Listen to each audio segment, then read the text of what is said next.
Quetigny, une petite ville tranquille de 10 000 habitants, à 2 pas de Dijon, en Bourgogne. L'après-midi s'annonce agité pour le PSIG, l'unité d'élite de la gendarmerie. Elle est appelée en renfort pour un délit de fuite. La polo qui est là-bas au feu là. Ah, c'est 338. Immédiatement, les gendarmes prennent le véhicule en chasse. Il va s'arrêter ou quoi? Non, il va s'arrêter, je pense pas. Il ne semble pas impressionner le conducteur. Il a vu les deux tons, le gyro, j'ai mis le gyro. Donc bon, admettons, le deux tons était enclenché.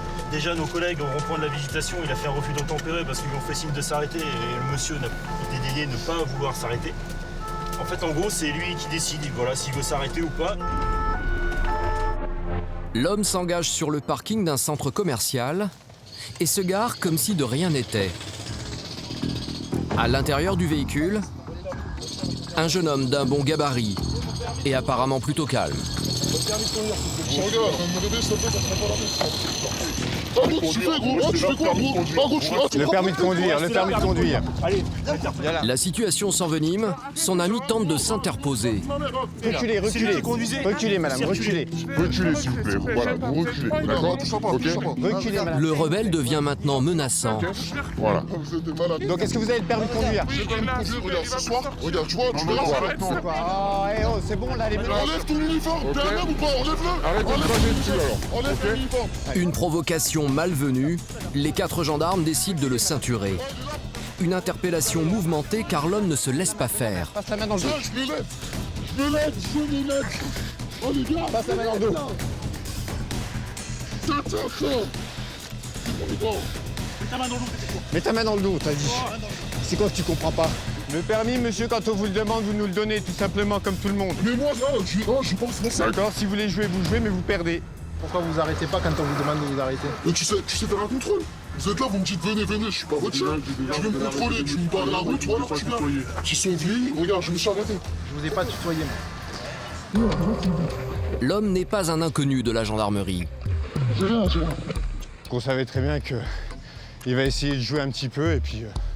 sauf que notre patience a des limites, et puis... toute personne qui circule à bord d'une voiture présente ses documents en bonne et due forme, sauf ces personnes-là qui essayent toujours un petit peu de jouer, etc. Et du coup, on en vient à la rébellion, quoi, tout simplement. Tu n'as rien à voir là. L'homme a visiblement un problème avec l'autorité. Il va devoir pourtant s'y plier quelques heures encore. Comment? Allez, on se lève. L'individu va être conduit à la brigade de Quetigny en vue d'être auditionné pour les faits qu'il a commis. C'est-à-dire? Et bah, il y aurait eu un refus d'obtempérer avec les motards sur le rond-point là où on est signalé, d'accord? Et puis la rébellion que vous avez vue avec nous sur le fait de présenter ces documents afférents à la mise en circulation du véhicule et à la conduite. Le jeune homme est conduit à la brigade où il est placé en garde à vue. Il passe un test salivaire qui se révèle positif à la drogue. Sa petite virée au supermarché pourrait lui coûter assez cher. Pour délit de fuite, rébellion et consommation de stupéfiants, il risque jusqu'à 5 ans de prison, plus de 60 000 € d'amende et le retrait de 6 points sur son permis. La Bourgogne est une région rurale. On pourrait donc penser qu'elle est préservée de la délinquance. Et pourtant, comme partout en France, elle doit faire face à des bandes de jeunes.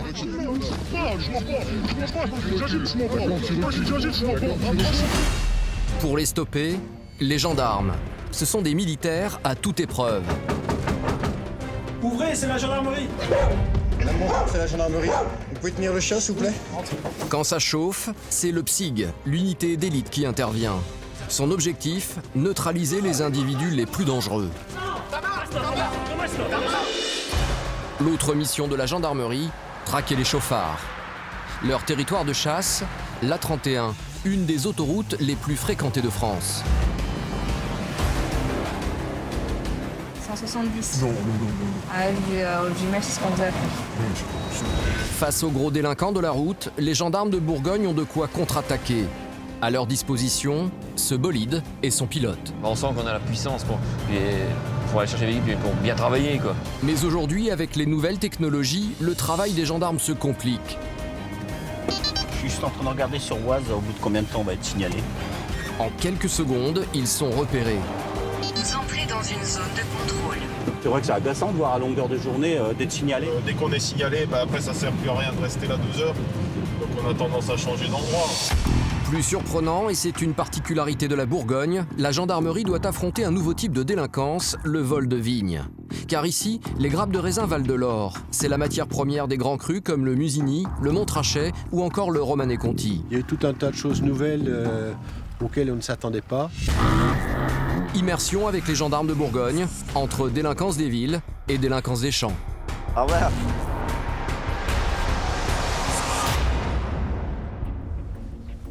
5h30 du matin, au PSIG de Dijon, le peloton d'intervention de la gendarmerie. Les militaires sortent aujourd'hui toute la panoplie. On met les gilets lourds, on est sur le PSUP, on travaille dans une cité. Même s'il n'y a pas de risque d'armes particulier, effectivement, là pour le coup, on prévoit un petit peu plus et ouais, on s'équipe en lourd pour cette intervention-là. Casque, gilet pare-balles, sans oublier des armes particulières. On prend effectivement lacrymogène et DMP. C'est une grenade qui, une fois dégoupillée et lancée, envoie des petits galets en caoutchouc. C'est une grenade de désencerclement. C'est pour se dégager d'une situation qui peut être délicate sans toutefois engendrer de blessures graves ou mortelles. Ce matin, le PSIG a pour mission d'interpeller 2 jeunes hommes suspectés de violences aggravées sur une personne en juillet dernier à la terrasse d'un café PMU. Les suspects ont un pédigré long comme le bras. Connu pour dégradation, détérioration de biens destinés à l'utilité des corrections publiques, ça c'est pas encore le plus grave. Port d'armes à feu, munitions éléments de catégorie D. Usage de stupes, bien sûr, conduite de véhicules sans permis, rébellion, détention autorisée de stupéfiants, usage de stupéfiants, importation autorisée de stupéfiants, trafic de stupéfiants, donc rébellion, outrage, voilà. Ok. Il est 6h07, on a un petit 20 minutes pour arriver sur zone. D'accord, donc les véhicules sont prêts, là on embarque, et direction Plombières-les-Dijon. En avant. Le PSIG se divise en 2 équipes pour surprendre au même moment chez eux les 2 suspects. De 311 PSIG Dijon, on part sur Plombières-les-Dijon. Donc 3 équipes du PSIG pour 2 interpellations. Le problème, c'est qu'un des hommes qu'ils doivent interpeller a plusieurs adresses. On essaye de se renseigner, savoir si les gens sont à leur domicile, mais sans garantie, quoi. Surtout après les week-ends, c'est des oiseaux de nuit. Pour celui qu'on va chercher, il est régulièrement en garde à vue, apparemment, d'après les enquêteurs, en zone police. Donc voilà, il navigue entre le domicile de sa mère et puis d'autres méconnus de la brigade, des amis, des copines. Donc là, dernière adresse, c'était celle-ci où on va. On espère qu'il va être là, quoi. Le premier suspect pourrait se trouver ici, dans ce quartier de Plombières-les-Dijon, où vit sa mère. La résidence dort encore. Les gendarmes avancent en silence pour ne pas se faire repérer. 2e étage.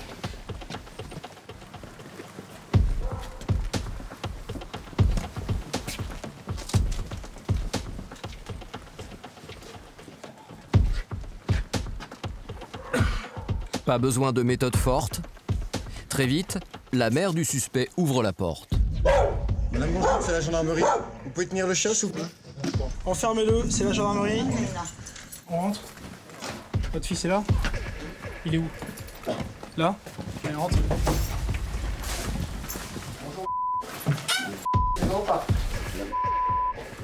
Allez, tu sors du lit. Le suspect ne risquait pas de s'échapper. Il dormait profondément. Viens vers nous, monte tes mains. Allez, tu vas te placer en garde à vue, on va vous expliquer. Allez, on y va. Aucune résistance. Il ne semble pas surpris de ce qui lui arrive. C'est une famille connue, hein. On connaît le pédigré du jeune et le pédigré du papa aussi, hein. On a eu forte affaire avec eux, quoi. C'est des familles qui font très régulièrement outrage, rébellion. Ils ne sont pas étonnés de voir la gendarmerie venir chez eux. Ils ne sont pas impressionnés du tout par l'uniforme, hein. Bon, après, le fait de venir comme ça en force, vous avez vu l'objectif, il reste calme, hein. Vous laissez juste un gendarme ou deux venir taper à sa porte et le convoquer, ça se passe pas forcément pareil, quoi. D'où l'intérêt de l'intervention du psy. Exactement. Et donc là, on va aller faire un tour sur le deuxième objectif pour voir où ils en sont, voir si on peut avoir le deuxième en enfilade pour que le dossier soit bouclé très rapidement. Pour les enquêteurs, ça serait bien. Pour le deuxième suspect, au même moment, c'est une autre affaire. Les gendarmes pensaient le trouver lui aussi dans l'appartement des parents, mais personne ne répond. Ouvrez, c'est la gendarmerie!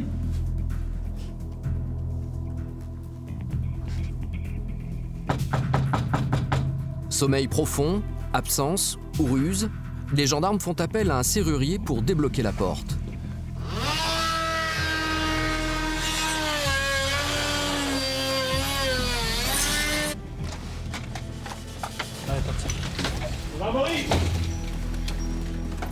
Mais à l'intérieur du logement, pas une âme qui vive.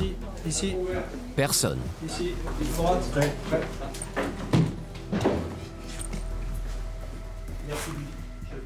Les enquêteurs sont en train de chercher à le contacter d'une autre manière, parce que c'était la seule adresse connue pour le deuxième auteur. Allez, c'est bon, on embarque! Le peloton de surveillance et d'intervention de la gendarmerie s'apprête à retourner à sa caserne, à Dijon. Mais sur le chemin du retour, une information les guide jusqu'à une autre adresse. La copine du suspect a été localisée à Fontaine-les-Dijon. Et lui pourrait bien s'y trouver. C'est bon, c'est là, 103. 103. Allez, c'est parti. Le renseignement n'est pas très précis, alors les gendarmes font comme tout le monde. Un petit coup d'œil sur les boîtes aux lettres. Ok. Allez, c'est parti.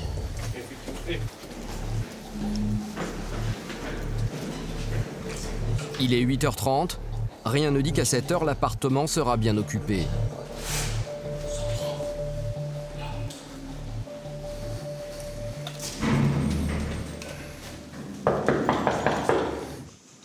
Bonjour madame. Bonjour madame. C'est la gendarmerie. Allez. Bonjour. Bonjour. Bonjour monsieur. Le suspect est bien là, avec un ami. Vous êtes placé à 8h45 en garde à vue pour des faits de violence en réunion qui sont passés le 7 juillet au PMU de Combières les Dijon. À 20h, si vous voyez. C'est passé. Voilà. L'homme reconnaît les violences. Il a été filmé par une caméra de vidéosurveillance et les gendarmes ont mis la main sur les vêtements qu'il portait ce jour-là. Dans quelques mois, les deux suspects pourraient se retrouver devant le tribunal correctionnel. Ils risquent plusieurs années de prison. La mission prioritaire du PSIG, c'est la lutte contre la délinquance sur la voie publique. Et en ce moment, ce n'est pas ce qui manque. Depuis quelques mois, une nouvelle forme de délinquance perturbe la tranquillité des habitants. Les rodéos sauvages à moto. On a déjà des petits événements qui se passent depuis quelques jours sur le secteur de Quetigny, à savoir des rodéos de moto avec des individus cagoulés qui font des roues arrière, des wheelings sur les avenues, sur les rues et parfois même sur les avenues de tramway. Pour vous faire une idée de ces nouveaux hors-la-loi, voici un échantillon que postent sur YouTube ces chauffards. Ils ont envahi les rues des villes, de jour comme de nuit. Au guidon de leur moto, sans plaque d'immatriculation, sans assurance, ils se livrent à des exercices sur la roue arrière, méprisant le code de la route et prenant tous les risques pour faire leur show. Le plus incroyable, c'est qu'ils n'hésitent pas à s'exhiber devant les forces de l'ordre. Et très souvent, à narguer les policiers ou les gendarmes. Une délinquance que l'on ne veut plus voir dans la ville bourguignonne. Mais à peine sorti de la caserne, David y est confronté. Un motard fou le frôle à vive allure. Il a repéré la voiture banalisée de la gendarmerie. Il prend la fuite dans un parc. Le PSIG ne peut pas suivre. De 311 PSIG Charan, la moto orange se trouve désormais dans le parc du Grand Chénier. Le véhicule est extrêmement maniable, très rapide par rapport à nous. Il peut se faufiler dans des axes, dans des rues que nous, auxquelles on ne peut pas accéder facilement, notamment le parc qui se trouve derrière là.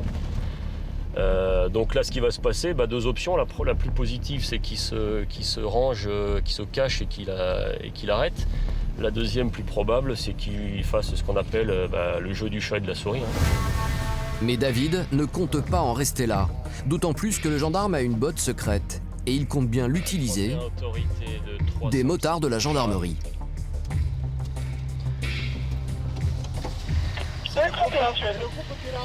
Tu fais quoi là? Tu rentres dans le parc, non? La commandante peut qu'on... Dans le parc, ils savent qu'ils sont attendus. Les amis du jeune qui vient de prendre la fuite en moto les ont déjà pris à partie. Il est où le caillou? Il a été jeté place centrale. Juste derrière le bar. Ouais. Ce rodéo se transforme en une affaire beaucoup plus grave, car les fauteurs de troubles ont en plus attaqué les forces de l'ordre. Il faut à présent intervenir au plus vite pour les interpeller. Allez, on y va en trottinant, les gars. Ouais, c'est bon, les 2 heures, on commence l'interception des individus. La chasse à l'homme commence et immédiatement, un individu à capuche, l'un des jeunes qui a jeté les pierres sur les gendarmes, est identifié. Mais il s'échappe en prenant tous les risques, trop rapide pour être intercepté. En revanche, un deuxième individu n'aura pas la même chance. Il tombe nez à nez face à la voiture de David. Vas-y. Chope-le, chope-le. Mets-toi seul, mets-toi seul. Mets-toi seul. Thomas. Ta main. Tais-toi. Vite, Thomas, note. Les militaires viennent d'interpeller un premier suspect, mais l'autre court toujours. Il est parti là-bas. Il est parti courir dans l'école primaire. Mais alors que l'un des jeunes vient de se faire menotter à terre, ses amis viennent voir ce qui se passe. La tension devient électrique. Lève ta main gauche. Allez, on décroche. Doucement, chef, t'as vu, Ouais, demande de renfort au 18-20. Les gendarmes doivent s'exfiltrer au plus vite avec leurs suspects avant que tout dégénère. Reste là. Les jeunes deviennent de plus en plus menaçants. Il faut employer les grands moyens pour les repousser. Recule-toi. Oh, qu'est-ce que tu fais là? Qu'est-ce que tu fais là? Arrête, s'il te plaît. C'est bon. Arrête là. Qu'est-ce que tu fais? Pierre, reviens. Vas-y, mon petit frère, C'est bon, monte dans la voiture. Monte dans la voiture. Qu'est-ce que tu fais? J'ai arrêté de faire le malin. Monte dans la voiture, monte. Ah, attends, je prends mes claquettes. Monte dans la voiture, entre les... Mais les amis du suspect ne veulent rien entendre. Il faut les expulser, manu militari. Allez, vous circulez parce que t'as rien à faire ici. D'accord, tu rentres chez toi. Allez, c'est vite fait. Et nous on est chez nous aussi ici, d'accord? Non, tu vas pas voir ton pote, c'est mort. Tu vas pas... D'accord, tu vas pas voir ton pote, alors va plus loin. D'accord? La situation se dégrade, car au milieu des copains du suspect, voici à présent que la mère du jeune homme interpellé intervient à son tour. S'il vous plaît, pas de caméra.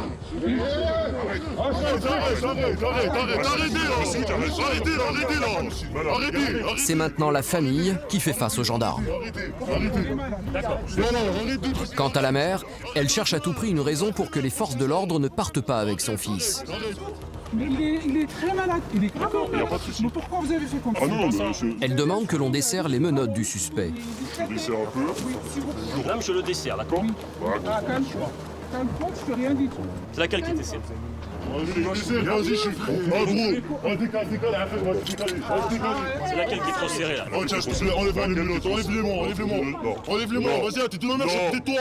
Je te les desserre, Je suis à côté de toi. Vas-y, enlève-les. T'es en train de me faire mal, gros. Vas-y. Le policier accède à la demande de la mère de famille. Mais l'homme, qui reste entravé, ne sera pas libéré pour autant. Car David le sait, il n'en est pas à son coup d'essai. Voilà, celui qu'on a interpellé, là, moi je le connais de nom depuis qu'il a 13 ans. Voilà. Ça a commencé par des petits larcins, par des petits vols à l'étalage, par des violences, par du racket. Et puis aujourd'hui, on le retrouve dans une procédure de violence avec arme en réunion sur des militaires de la gendarmerie. Voilà. De toute façon, ce sont des gens qui aiment et qui recherchent ce rapport de force. Ils provoquent, ils attendent une réponse. S'ils voient que le terrain n'apporte pas de réponse, que les gendarmes n'apportent pas de réponse, ils vont monter en puissance. C'est ce qu'on a vu avec les motos. Dès qu'on intervient, ils se rendent compte qu'il y a une réponse qui est donnée immédiatement par les gendarmes. Et pour le moment, ça fonctionne, puisque regardez, on a plus de motos et le secteur est calme.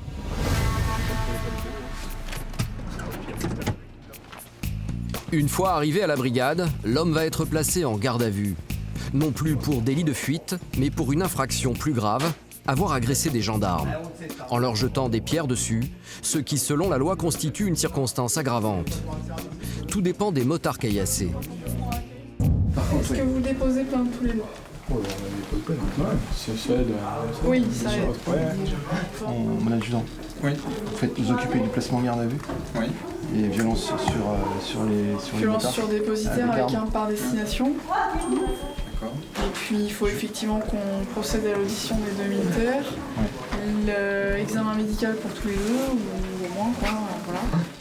Le suspect risque une peine de 3 ans de prison et 45 000 € d'amende pour une telle infraction selon le code pénal.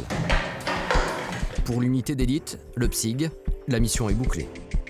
L'année dernière, le PSIG de Dijon est intervenu plus de 600 fois, soit une augmentation d'activité de 18% en seulement 1 an. Si le PSIG s'occupe de la sécurité publique, pour les autoroutes, il y a aussi une brigade de gendarmerie spécialisée. C'est le peloton motorisé. Celui de Chevigny-Saint-Sauveur surveille une des autoroutes les plus fréquentées de France, l'A31. Chaque jour, des centaines de milliers de véhicules l'empruntent pour partir au soleil ou à la montagne. La mission des gendarmes ? Traquer les délinquants de la route. Et pour cela, ils n'hésitent pas à employer les grands moyens. On va dire que c'est peut-être le plus abouti et le plus complet. Parce que là, on a donc une personne qui est aux jumelles. Et à côté, on a 2 patrouilles moto pour l'interception qui vont s'occuper que de l'interception du véhicule sur le flux routier. Et ensuite, on a une équipe qui va procéder à la verbalisation du contrevenant. Le piège se referme très vite sur les chauffards. D'en haut, il donne la vitesse du premier conducteur en infraction. 179, Postés dans un lieu discret, les motards de Chevigny-Saint-Sauveur peuvent se lancer à la poursuite du véhicule lancé à 170 km/h au lieu des 130 autorisés. Les gendarmes ne traînent pas, ils doivent non seulement intercepter la voiture, trop rapide, mais le faire avant l'aire d'autoroute où une autre équipe attend les contrevenants pour les verbaliser. La voiture est escortée sans résistance. À bord, un couple de retraités originaires de Belgique. Est-ce que vous savez pourquoi on vous arrête? Non. Oui, la vitesse sans doute. Hein. Oui. Oui. Vous savez à combien c'est limité? 130, mais j'ai dépassé. Oui. Vous savez de combien? Oui, 140. 170? Non. Ah, au jumelle, c'est ce qu'on vous a fait. Non, c'est pas ça. Vous n'êtes pas rendu compte, monsieur, de la vitesse avec le roulier? Mais non. Non, on suit le flot. On suit le flot des véhicules. Quand il y en avait un qui roulait à moitié sur la ligne, je l'ai dépassé à ce moment-là parce que je croyais qu'il s'endormait. Donc je l'ai dépassé pour ne pas avoir de problème. Ouais. Donc du coup, on va vous verbaliser pour l'infraction, d'accord? Donc c'est 90 €. Du coup, il n'y a pas de points, donc en fait, ils vont payer juste l'amende normale, le prix comme un Français. 90 € et un arrêt forcé sur la route du Sud. Quelques kilomètres-heure de plus, et ce Belge n'aurait pas échappé à une sanction beaucoup plus gênante. On retire le permis. 179 à 9 km/h près. Ah bon, le permis. Vous n'avez plus le droit de conduire. Oui. Ils savent que c'est 130 et après, au-delà, non, ils ne se rendent pas compte. Donc là, du fait que c'est une 2 fois 3 voies en plus, ils sont inspirés par la grande largeur de l'autoroute. Les autoroutes en France sont bien entretenues. Donc ils sont inspirés et généralement ils roulent assez vite sur notre territoire. Sur cette autoroute, les gros excès de vitesse sont nombreux. Alors la gendarmerie s'est adaptée en conséquence. À la brigade de Beaune, pour traquer les chauffards les plus dangereux, on a une arme spécifique. Une Mégane RS de 275 chevaux. Un bolide et le pilote qui va avec. Jean-Luc, 54 ans, un passionné de puissante cylindrée, c'est toute sa vie. Ça va faire 25 ans. Ouais, 25 ans bientôt. Alors, j'ai commencé que pas longtemps sur une Citroën CX GTI, 2005 GTI. Après, j'ai connu les Renault 21 2.8 turbo, les 405 turbo 16. Après, on a eu une 306 S16. Ensuite, la Subaru et maintenant la Mégane RS. C'est une belle voiture. Une voiture que Jean-Luc est fier de conduire au quotidien. On sent qu'on a la puissance pour aller chercher les véhicules, pour bien travailler, quoi. Parce que c'est rageant de devoir passer on va dire, des véhicules à 160, 170 et qu'on ne peut pas les rattraper, c'est rageant. Mais avec ce véhicule, ce genre de véhicule, on peut les rattraper sans problème. Son péché mignon, les chauffards étrangers qui ne respectent pas la loi française. Ce qui est belge, hollandais, allemand aussi. Le suisse aussi, pas mal. Le suisse, ouais. Quand il y a des plaques étrangères, elles sont peut-être moins... Voilà, mais maintenant, ils sont poursuivis chez eux, donc ça va, avec les radars automatiques. Mais nous, on préfère les sanctionner tout de suite. Ça marque. Voilà.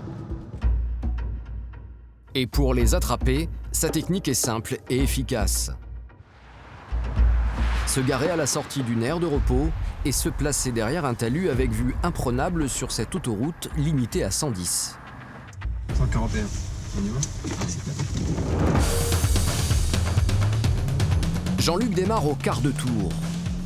Il doit rattraper le chauffard au plus vite. À 230 km/h, l'affaire est pliée en moins d'une minute.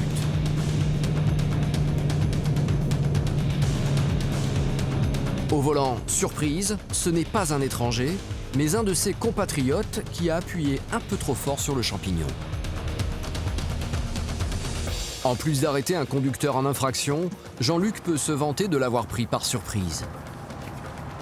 Est-ce que vous nous avez vu dans vos rétroviseurs ou pas? J'ai rien vu. J'étais concentré sur la route. Voilà. Est-ce que dit concentré sur la route? Il vaut mieux qu'ils soient concentrés. Ils sont dans les virages là ils sont hyper dangereux les virages là, descendant. Hyper dangereux. Alors je vous explique. Ce qui concerne l'excès de vitesse, donc c'est une infraction 90 €. Et le mieux, c'est de l'encaisser directement. La gendarmerie a tout prévu. Dans son bolide, un terminal de paiement pour les cartes bancaires. Il va falloir aussi mettre la préparation sur l'écran avec le classique, parce qu'il est complet. Ça c'est comme quoi vous allez vous acquitter de 90 €. Si avec son bolide, Jean-Luc traque les gros excès de vitesse, à la gendarmerie de Beaune, les autres militaires ont aussi leur spécialité. Ce jour-là, c'est David et Florian qui entrent en piste. Leur truc, les téléphones portables au volant, le fléau de la sécurité routière. Mais aujourd'hui, leur mission va prendre une tournure inattendue. Ah oui. Avec cette voiture qui les dépasse, tout à coup, c'est l'incident. Mais là, il vient de crever lui. Il vient d'éclater le pneu là, juste devant nous. Ah, il y a 200 mètres. Ça va, c'est la roue arrière. Ils se mettent derrière lui pour sécuriser son véhicule, car en moyenne, l'espérance de vie d'un piéton sur l'autoroute est de 15 à 20 minutes. David et Florian veulent s'assurer que le malheureux conducteur n'a pas besoin d'un dépanneur. Vous avez de quoi changer, monsieur? Ouais, bonjour. Dans son coffre, c'est bon, il y a bien une roue de secours. Il va pouvoir changer son pneu tout seul, à condition qu'il le fasse en toute sécurité. Vous avez pas un petit gilet fluo à mettre? Bah mettez-le parce que comme ça vous verront davantage. David et Florian vont pouvoir reprendre leur mission d'origine, la chasse au téléphone portable. Comme Jean-Luc avec son bolide, ils vont se mettre dans un coin, à l'abri des regards. En tout cas, essayez, car les automobilistes ont aujourd'hui les moyens technologiques de les repérer. Je suis juste en train de regarder sur Waze au bout de combien de temps on va être signalé. Ça le fait rire, mais au quotidien, ces logiciels sont de véritables troubles-fêtes, car ils localisent en temps réel la position des forces de l'ordre. Une minute plus tard à peine, un automobiliste les a démasqués. Vous entrez dans une zone de contrôle. Ça ne sert plus à rien de rester ici. Ils doivent quitter les lieux à contre-cœur. C'est vrai que c'est agaçant de voir à longueur de journée d'être signalé parce que... Ça change la manière. On peut dire qu'on reste moins longtemps, on fait plus d'endroits en restant moins longtemps à chaque endroit, puisque dès qu'on est signalé, après ça sert plus à rien de rester là 2 heures. Donc on a tendance à changer d'endroit. Au lieu de rester demi-heure sur chaque point de contrôle, on reste peut-être un quart d'heure et après on change parce qu'après ça sert plus à rien. Sur le chemin de la prochaine cachette, ils en profitent pour scruter un à un les véhicules qu'ils dépassent.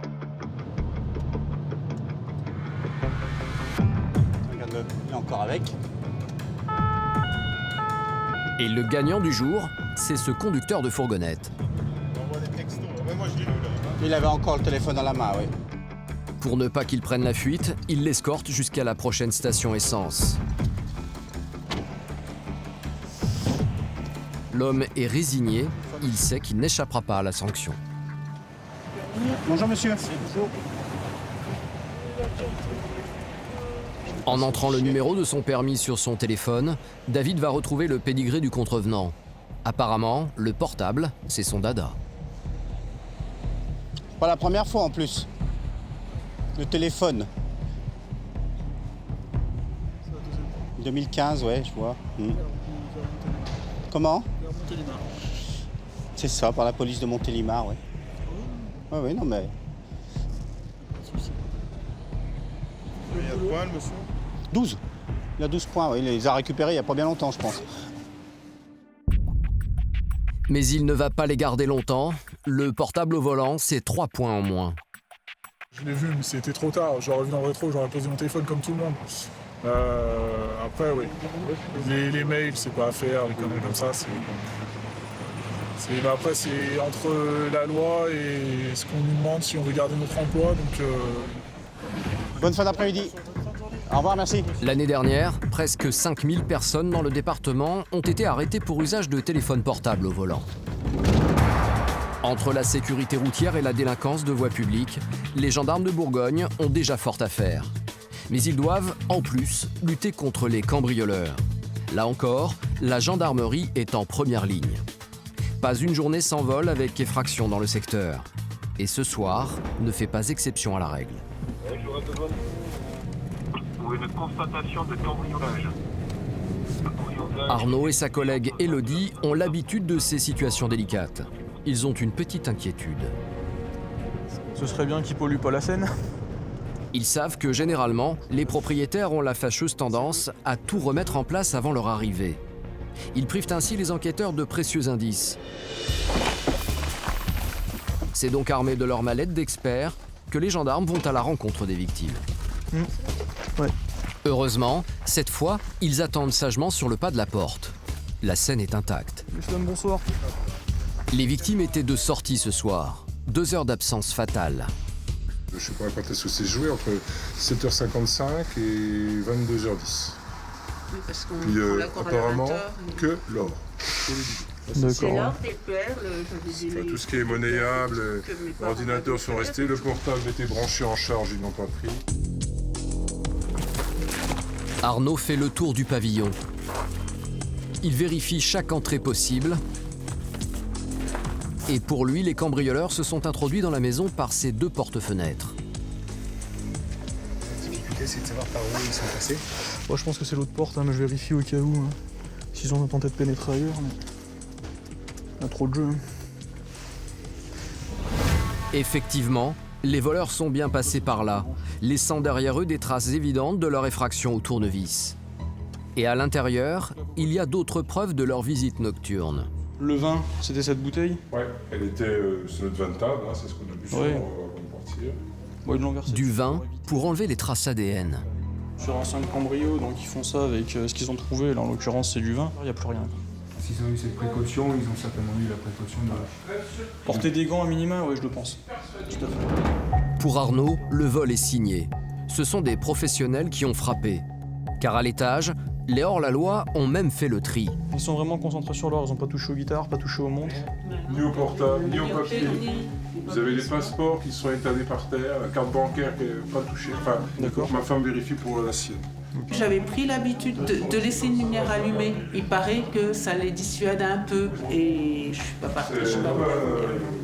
Une précaution oubliée qui lui a coûté tous ses bijoux. Je laisse récupérer la bouteille, je vais aller voir en dessous. Malgré tout, Arnaud et Élodie ne désespèrent pas de dénicher quelques indices qui permettraient de remonter sur la trace des voleurs. Et si les cambrioleurs avaient commis des erreurs? en prenant cette bouteille à main nue ou en laissant leurs empreintes digitales ou leur ADN sur des tiroirs. C'est simplement de l'eau physiologique qu'on met sur un écouvillon. Je vais le tamponner, je vais frotter sur l'ensemble des poignées. Et si on a de la chance, on aura une trace ADN qui sera dessus. Si on a l'ADN, s'il a déjà été rentré en base, il ressortira, il est connu. Si tant est qu'il ne soit pas connu, il sera enregistré de toute façon. Et peut-être qu'un jour, avec un peu de chance, il se fera attraper, être passé en garde à vue avec une infraction qui prévoit que son ADN soit prélevé, comme un vol par exemple. Donc là, avec un peu de chance, on aurait de l'ADN. Ça ne veut pas dire pour autant qu'on va les interpeller. Il y a peu de chances de trouver les cambrioleurs. Moins d'1 sur 5 selon les statistiques. Du coup, la moindre information est bonne à prendre. Si vous avez des photos de vos bijoux, c'est-à-dire pas forcément des photos uniquement de votre bijou, mais des photos sur lesquelles vous apparaissez avec les bijoux qui vous ont été volés, ça nous aide parce qu'après... Il va falloir que je demande aussi à mes parents, parce qu'ils prennent beaucoup plus de photos quand c'est les anniversaires et tout, qu'ils refouillent.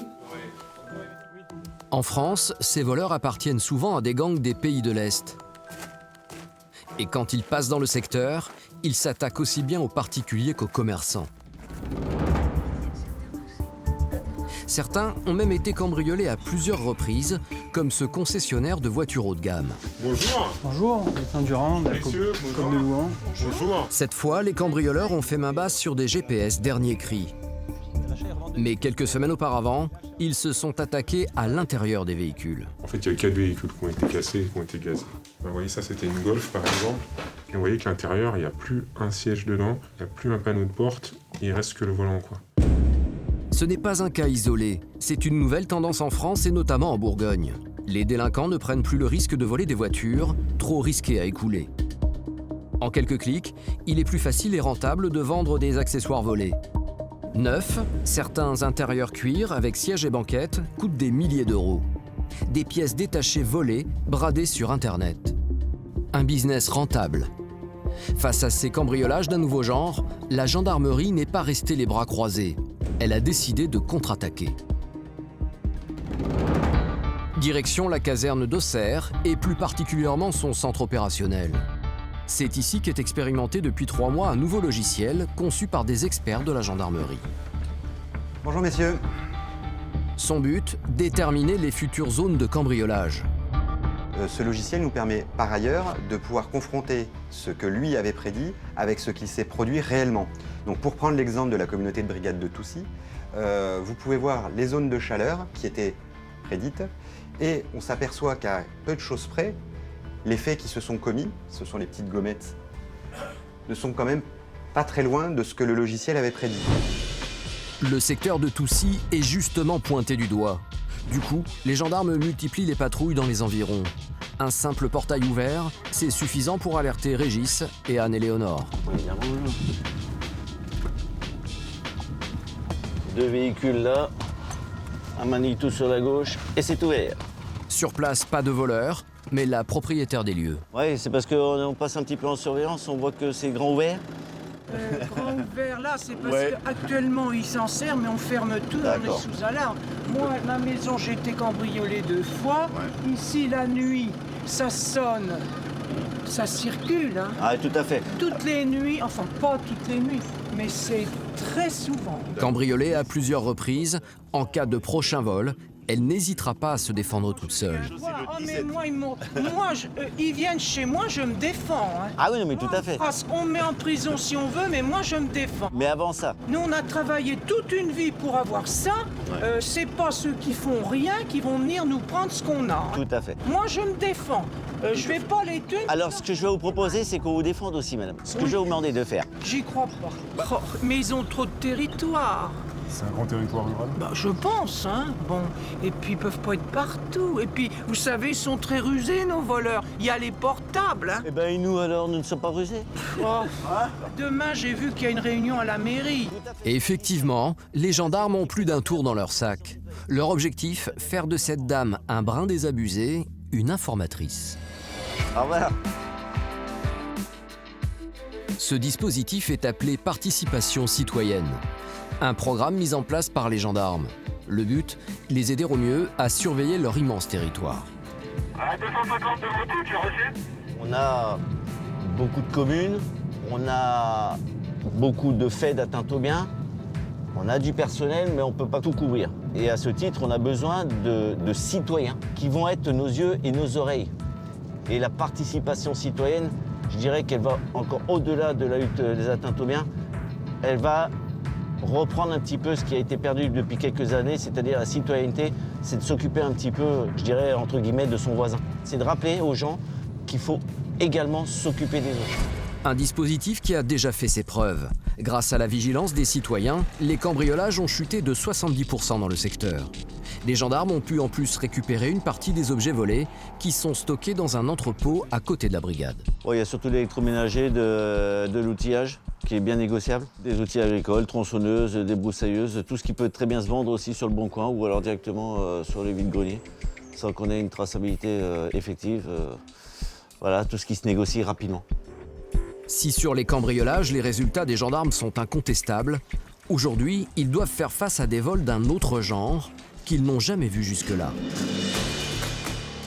À quelques kilomètres de Dijon, Nuits-Saint-Georges et ses vignes à perte de vue.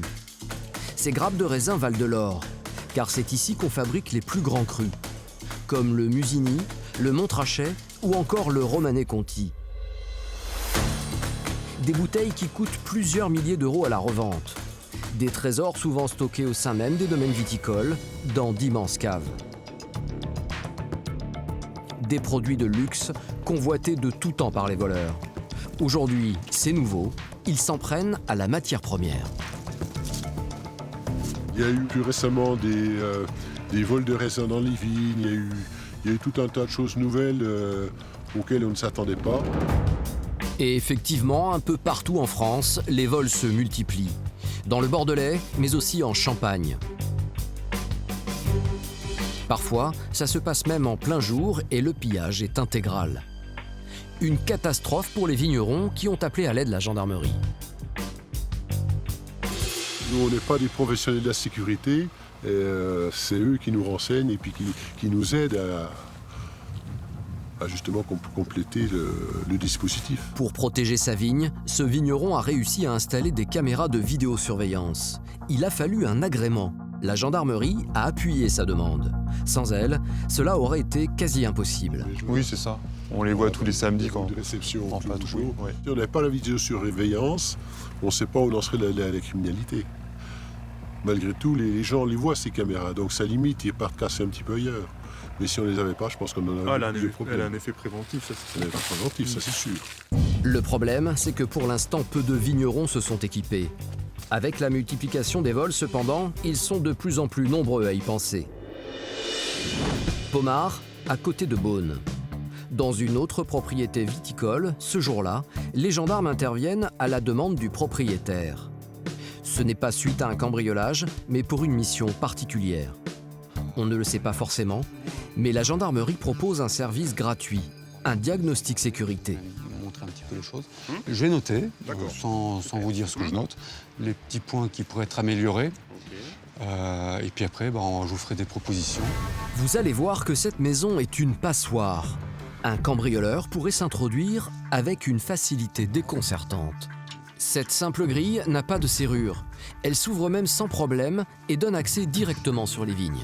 C'est de la vigne sur la gauche, je pense. Oui, voilà. Un passage idéal pour les voleurs. Mais il n'y a pas que ça. Le gendarme détecte une autre faiblesse derrière la maison.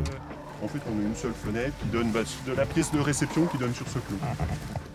Au pied de votre fenêtre, vous avez vos tuiles. Et vos tuiles, c'est un facilitateur pour monter à la fenêtre. D'accord. Vous êtes en train de me dire, c'est comme si j'avais mis un escabeau contre le mur. Exactement. Voilà. Si on regarde ici, qu'est-ce qu'on a? On n'a personne. On n'a pas de voisin, on n'a pas de vis-à-vis, à part à 200 mètres.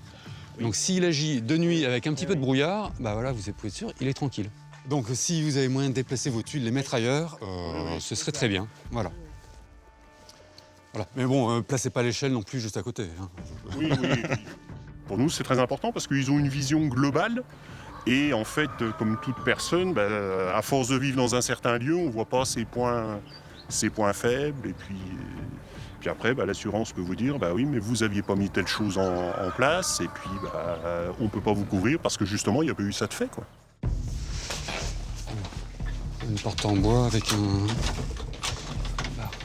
Je pense que le système de fermeture doit exister depuis les années 1960. D'accord. De l'autre côté, c'est une... Voilà le gros point faible de cette exploitation. Une porte en bois avec un simple verrou. D'accord, donc tous vos clients passent par ici pour... Pour accéder aux clients ou fournisseurs ou enlèvement un peu plus important à la palette. C'est l'accès. C'est le point d'entrée. Oui, d'accord. Un point d'entrée qui devrait être surprotégé car il donne accès à toutes les bouteilles de vin. Du pain béni pour les voleurs. J'ai un petit propriétaire sur un des villages à côté. Effectivement, ils ont cassé la porte avec un pied de biche. Et une porte en bois, ce même type. Les cartons étaient sur palette, prêts à partir. Ils ont juste eu à faire quelques mètres, charger la voiture et partir. Ce vigneron prend conscience petit à petit du manque de protection de son domaine. Il compte bien suivre à la lettre les nombreuses recommandations de la gendarmerie. On se calme. À très bientôt. Oui, merci. Cette année, la gendarmerie de Beaune a délivré à titre gratuit ses précieux conseils à 29 établissements. Ce n'est pas le seul travail surprenant que les gendarmes font en Bourgogne. Il y a aussi, et là encore c'est peu connu, le contrôle des bateaux de plaisance. Car non loin de là, à Saint-Jean-de-Laune, se trouve le plus grand port fluvial. D'ici, les bateaux peuvent emprunter des canaux et rejoindre la Seine, le Rhône ou le Rhin.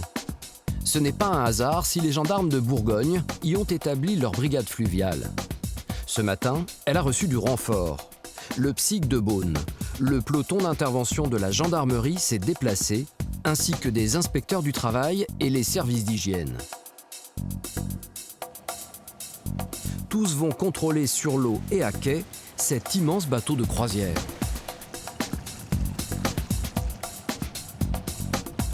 Un paquebot de luxe de 110 mètres de long battant pavillon suisse. Il propose des excursions sur la Saône et le Rhône, de Dijon jusqu'à Arles. Le capitaine est là ? Il est prêt à accueillir 70 nouveaux passagers, mais ce matin, ce sont les gendarmes qui franchissent la passerelle. Bonjour. On est en contrôle du bateau et je voudrais voir le capitaine, s'il vous plaît. C'est un contrôle surprise et total.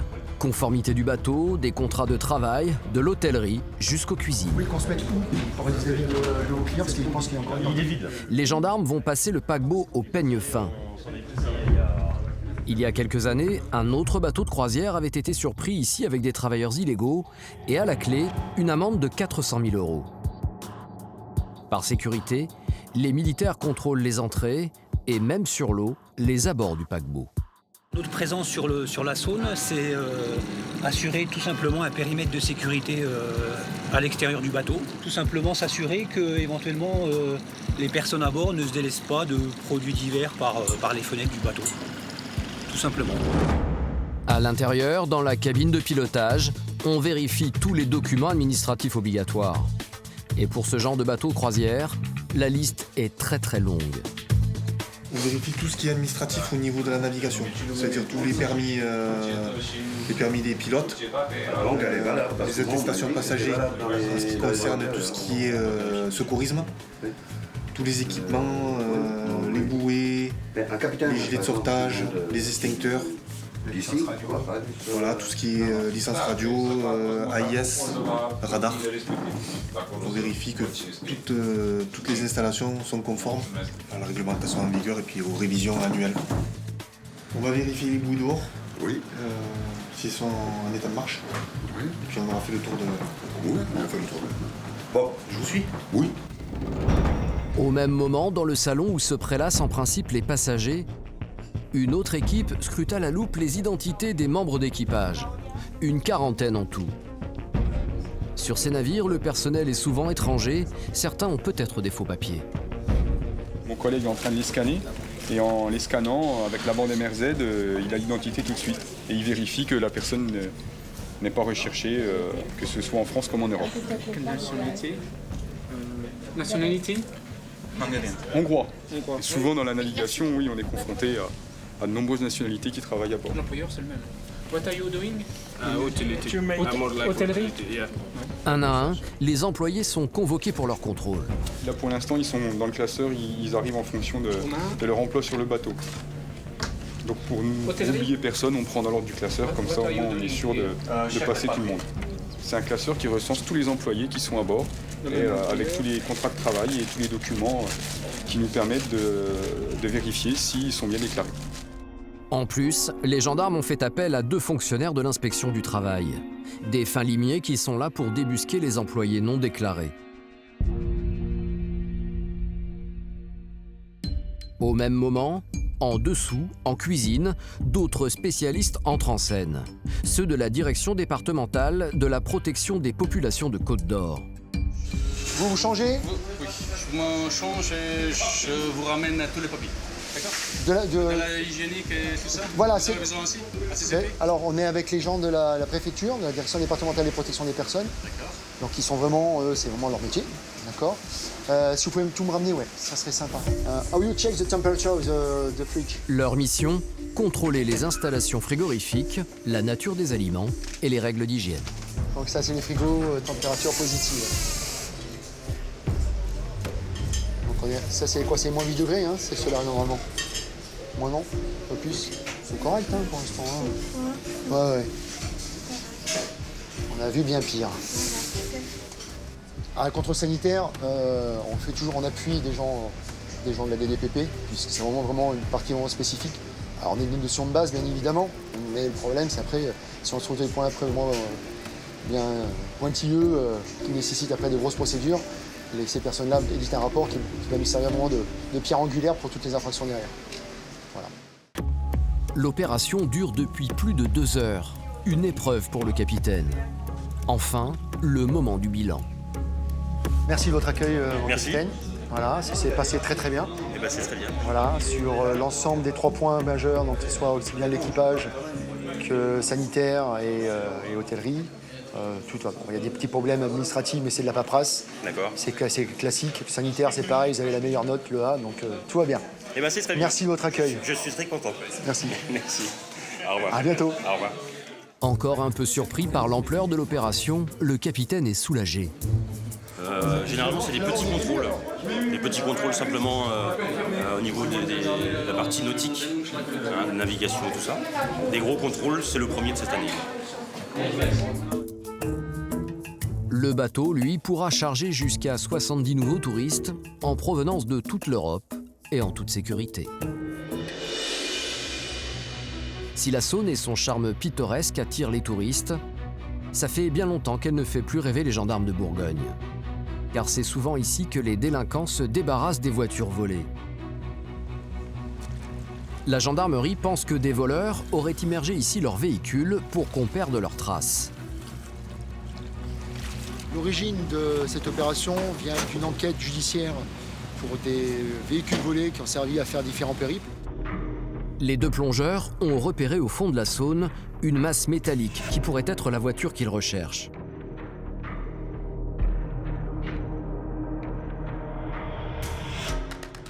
Sous l'eau, difficile de se repérer, la visibilité n'est pas bonne. Au bout de 10 minutes, ils tombent sur une carcasse. Ils vont y fixer des ballons qu'ils vont remplir d'air pour la remonter à la surface.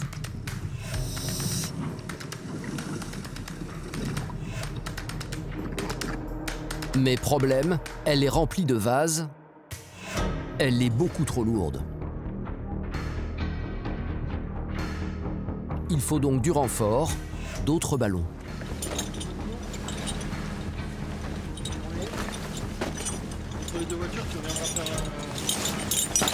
Donc là, pour l'instant, il y a 2 parachutes de 500 litres. Et là, on va rajouter l'équivalent aussi encore de 2 fois 500 litres. Donc ça fera 2 tonnes de levage. Voilà, à tout de suite. En rajoutant 3 ballons autour de la carcasse, et surtout en les attachant bien, la voiture bouge enfin.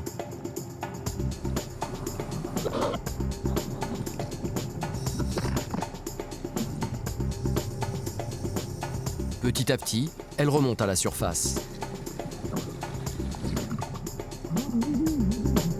Mais autre problème, la grue garée sur la berge est trop loin.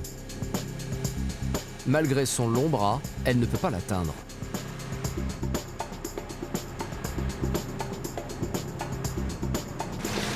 Est-ce qu'on a, est-ce que tu calmes au niveau du camion, 30 mètres. des alingues ou pas? Vous voulez une langue Ouais, T'as combien de longueur des lingues? à peu près 30 mètres. Ouais, je suis preneur. Regardez en dos des panneaux si j'ai encore une jaune là. Ouais. Hein Là j'en mets deux, hein, famille.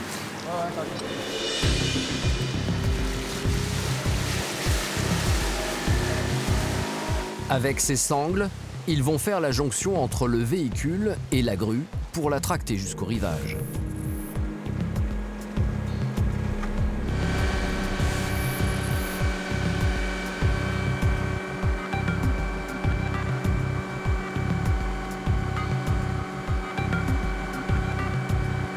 Les gendarmes peuvent enfin sortir la voiture de l'eau.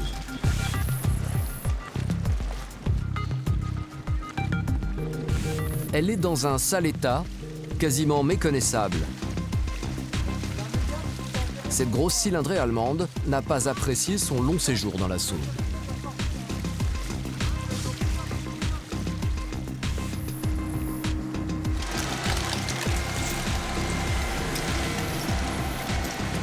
Le travail des enquêteurs s'annonce compliqué. La plaque d'immatriculation est illisible.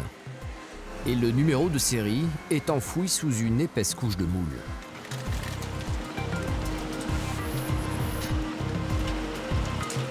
C'est plusieurs mois de présence dans l'eau, effectivement. Oui. Là, comme on a pu voir, il y avait pas mal de moules et de concrétions sur l'ensemble de la carrosserie, ce qui laisse présager que ça fait bien entre plus de 6 mois au moins qu'elles sont dans l'eau. Pour les plongeurs de la gendarmerie qui ont fait le déplacement depuis un département voisin, fin de mission.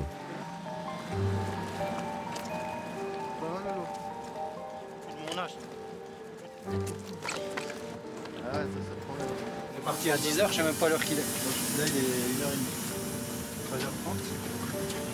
13h30. 3 heures de plongée dans une eau glacée. On est à 12 degrés. 12 degrés, ce qu'il y a, c'est que ce qui est le plus gênant, on va dire, c'est les temps d'attente. Quand on revient au bord ou qu'on attend la grue, c'est là qu'on attrape froid. Mais après, dans l'action, au fond, on se réchauffe. Être gendarme en Bourgogne, c'est savoir naviguer tous les jours sur une mission différente. Que ce soit la délinquance routière, les caillassages dans les cités, les cambriolages dans les zones isolées, ils sont sur tous les fronts et s'adaptent en permanence pour préserver un cadre de vie idyllique et tranquille aux habitants de la région.